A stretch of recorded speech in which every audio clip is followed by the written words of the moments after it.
Hi, I'm Jill Marlan from Peak Performance Physical Therapy.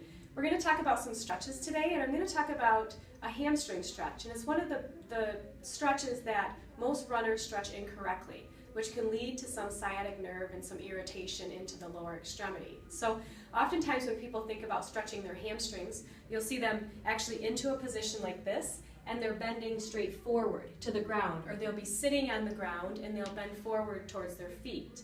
Oftentimes, if your hamstrings are truly tight, what's going to happen is the slack is going to be taken up from your low back, and you can cause a nerve tension stretch of your sciatic nerve. So when that happens, and oftentimes in runners, when you've stretched a sciatic nerve, because you're going to stretch nerves different than hamstrings, what happens is you start to develop some pain into the buttock region and down the back of the leg. And especially as you start to get into miles 5, 6, and as you start developing into a little bit more of a distance with your run. So I'm going to show you a way that you can stretch your hamstring with the best way to slacken your sciatic nerve so that you're not doing a nerve tension as you're actually stretching the muscle belly of your hamstring. So if you have a table, a plinth, or a bleacher, something that you can use, that's ideal. What you would want to do is you're going to sit down onto that position with your leg up into a position like this. Your foot hanging off so that your toe is pointed, but so you slacken your sciatic nerve. Your opposite leg is going to be back behind you with your hips facing forward.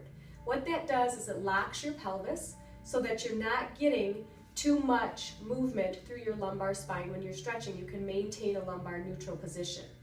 So your knee is going to be slightly bent, your toe is slightly pointed, your hands are going to go on top of your knee, you're up tall right on your butt bone, and the movement is going to be a bend from your hip, not a slump forward.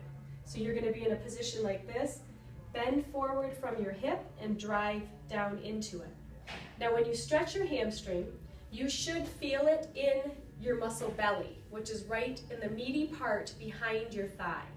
If you feel, when you're stretching your hamstring, a stretch behind your knee or down into your calf or your foot, you are not stretching your hamstring muscle, you're actually stretching the nerve.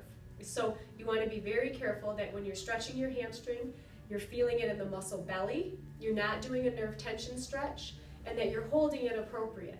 And don't forget that static stretching, or a stretch that you hold for long periods of time, should be done after your runs, not before.